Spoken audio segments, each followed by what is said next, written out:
Our next speaker is Roz Howarth, and she's going to be telling us about imposter syndrome.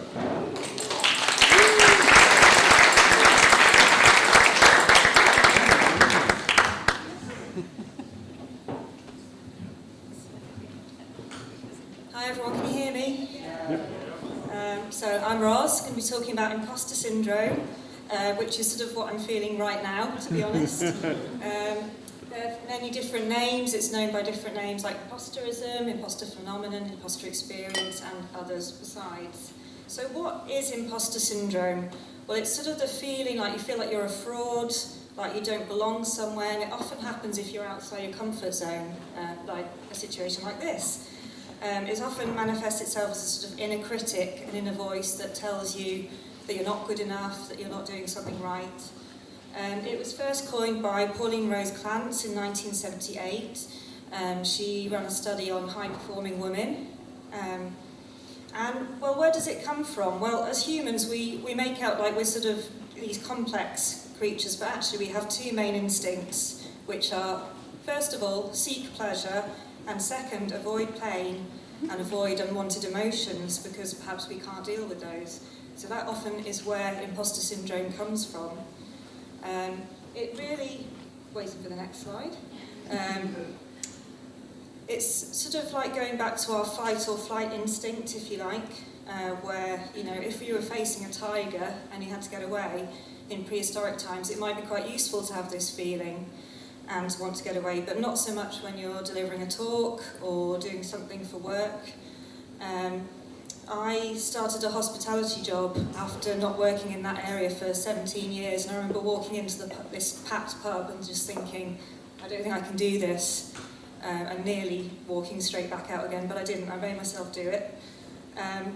Social conditioning also comes from school, where you feel like you need to have academic success and you're comparing yourself to others, and it continues into adulthood with social media as well, and you feel like you're comparing yourself to other people who always present their best selves online. Who suffers from it? People like Bear Grylls, Albert Einstein even, you might be surprised, and also Emma Watson, and many other celebrities, David Bowie, Serena Williams, people that you might be quite surprised. Also professionals, which is where we mostly tend to hear about imposter syndrome. So, you know, high-powered people particularly often talk about suffering from imposter syndrome.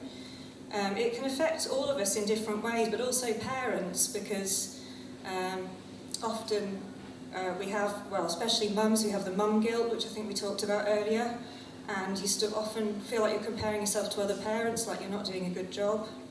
So how about you? Let's have a show of hands. Have any of you ever suffered from imposter syndrome, or still do? Okay, so that's quite a few people. According to most studies, it could be up to 70% of people, so it's quite a high number. So to give you some examples from my own life, as I've mentioned to a couple of people here, I'm a French interpreter, so I do have to go out sometimes and stand up in front of people and thankfully using other people's words, not mine. But it can be quite stressful, especially when you have a court full of, or a jury looking at you and following your every word. So that's the area where I've mainly suffered from imposter syndrome, but also I was, for a short time, a scout leader, which sort of happened by accident. I was told I was going to be helping out once every 4 weeks, which turned into leading the whole group. Not sure how that happened. In fact, this is less daunting than being faced with a group of 20 kids, to be honest. And then public speaking is something that I've always struggled with, especially when I was younger. It used to fill me with fear, so it's something that I'm trying to improve.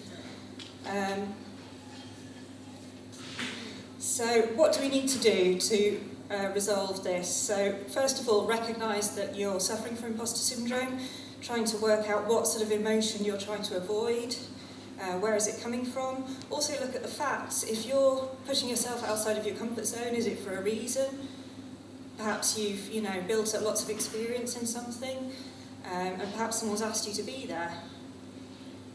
Also, it's really important to talk to other people, friends, family, colleagues, whoever you feel happy talking to. And it might be that they're feeling the same, and they might make you feel better about it. So that's really important.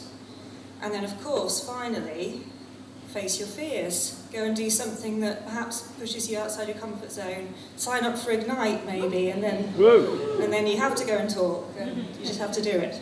So thanks so much for listening.